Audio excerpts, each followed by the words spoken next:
জ্বালাপোড়া এবং গনোরিয়া সম্পর্কে আজকে আমার আলোচনার বিষয়। সুপ্রসুধী, আসসালামু আলাইকুম ওয়া রাহমাতুল্লাহি ওয়া বারাকাতুহু। আলহামদুলিল্লাহি ওয়া সলাতু ওয়াসসালামু আলা নাবিয়্যি বা'দা আম্মা বা'দ।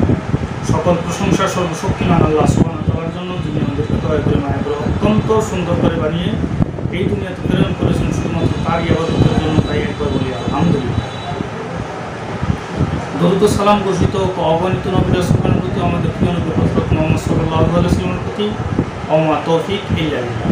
সুপ্রিয় দর্শক, আমার ফ্রেন্ড সার্কেল ও আমার রোগী মহোদয়গণ, কাছে এবং দূরে, দেশে এবং বিদেশে, বিশ্বের যে কোনো প্রান্ত থেকে আমার ভিডিওটি দেখছেন অথবা পরবর্তীতে দেখবেন, আপনাদের সবাইকে জানাই আন্তরিক শুভেচ্ছা ও অভিনন্দন। রিয়াজ হারবাল চিকিৎসা কেন্দ্র এটি একটি অত্যাধুনিক ইউনানি আয়ুর্বেদিক এবং হারবাল চিকিৎসা প্রতিষ্ঠান। এখানে চিকিৎসক হিসেবে নিয়োজিত আছি আমি হাকিম মোহাম্মদ সিরাজুল ইসলাম। আপনাদের রোগ বিষয়ক, চিকিৎসা বিষয়ক, স্বাস্থ্য বিষয়ক ইউটিউব চ্যানেল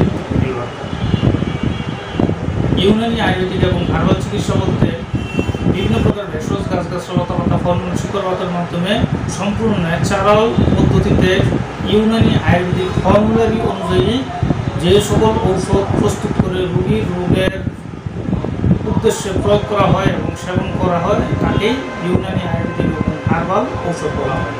তাই আমি আপনাদের মাঝে আজকে গনোরিয়া এবং প্রস্রাবে জ্বালাপোড়া সম্পর্কে আলোচনা করব। এটি পুরুষ মহিলা উভয় ক্ষেত্রেই হতে পারে। মূলত গনোরিয়া বলতে প্রস্রাবের রাস্তা পুরুষ নির্গত হওয়া। অনেকের দেখা যায় অতিরিক্ত স্বপ্নদোষ হওয়া বা দ্রুত বীর্যপাত বা প্রস্রাবের রাস্তার আগে বা পরে ভাতের মারের মতো, ঝলসা পানির মতো কিছু বের হওয়া, এটাকে ক্ষয় রোগ বলা হয় অথবা গনোরিয়া বলা হয়। প্রস্রাবের রাস্তা পুষ বের হওয়া, একেই গনোরিয়া বলা হয়। তাছাড়া অনেকের অনিচ্ছাকৃতভাবে হাঁটতেছে, অনিচ্ছাকৃতভাবে বীর্যপাত হওয়া, এটাকেও এই রোগের আওতাভুক্তি বলা হয়। অনেক রোগীর প্রস্রাবে জ্বালা পড়া হয়, প্রস্রাব 2-3 নালে হওয়া, প্রস্রাবের রাস্তা কিক করে কামড়ানো বা অন্যান্য সমস্যাগুলো থেকে মুক্তি পেতে, স্থায়ীভাবে মুক্তি পেতে আমি আপনাদের মাঝে কিছু আয়ুর্বেদিক ঔষধ দেখাবো। এই ওষুধগুলো সেবন করলে এই রোগ থেকে স্থায়ীভাবে সমাধান পাওয়া সম্ভব। আপনারা স্ক্রিনে দেখতে পাচ্ছেন চন্দনাশক। এটি মূলত আয়ুর্বেদিক একটি ভেষজ মেডিসিন। এটি চন্দনাশক যুগ যুগ ধরে 1000 বছর যাবৎ এই আয়ুর্বেদিক ওষুধগুলো বিভিন্ন হাকিম এবং কবিরাজগণ রোগীদেরকে দিয়ে আসছে। এটি স্বপ্নদোষের ক্ষেত্রে অত্যন্ত কার্যকরী।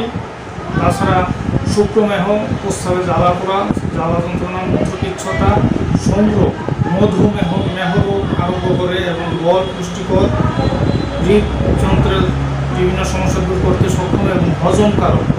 এটি শ্বেতচন্দন এবং পালা, পিয়ঙ্গি, চিরতা এবং অন্যান্য ভেষজ উপাদান দ্বারা প্রস্তুত। পাশাপাশি দেবদাতারিস নামে আরেকটি সিরাপ আপনারা দেখতে পাচ্ছেন, এটি নাম দেবদাতারিস। এই ওষুধগুলো শ্রী কুণ্ডেশ্বরী কোম্পানি আয়ুর্বেদিক চট্টগ্রামের ওষুধ। এটি সম্পূর্ণ ন্যাচারালভাবেই প্রস্তুত করা হয়, কাচের বোতল। এগুলো অ্যাভেলেবেল, যে আধুনিক অবস্থায় রিফারিং করা হয়, এই ওষুধগুলো রিফারিং করা হয় না, ডাইরেক্ট যেমন গাছগাছরা ছিল সেভাবেই প্রস্তুত।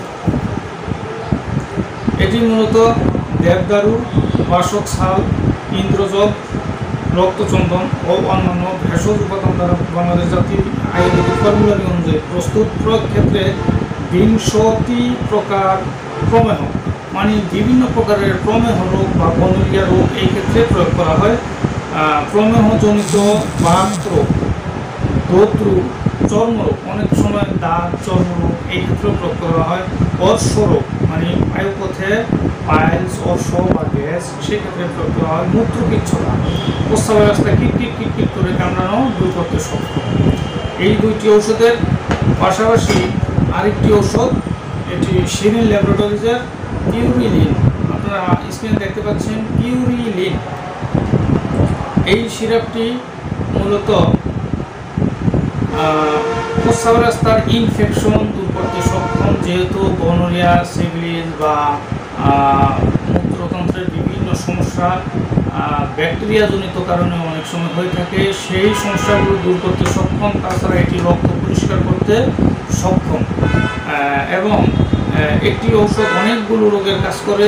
এটি মূল বিষয় হচ্ছে রক্ত তুষ্টি, রক্ত পরিষ্কার করতে সক্ষম। বিভিন্ন প্রকারের খাজলি, বেসা, দাউদ, একদিমা, ব্রণ, ফুসকুড়ি, আর্টিকের বিমানতা, চুলকানি, অ্যালার্জি এবং শরীরের ক্ষতিকর ইনফেকশন দূর করতে সক্ষম এবং ভিতরে যদি কোনো কোটাকাটি থাকে বা ঘা থাকে শুকায় ফেলতে সক্ষম এবং কোষ্ঠকাঠিন্য দূর করতে সক্ষম। তাছাড়া এটি জীবাণু ধ্বংস করতে সক্ষম। এর মধ্যে নীল, শাল, হলুদ এবং চিরতা, তারপরে কালো মেঘ এবং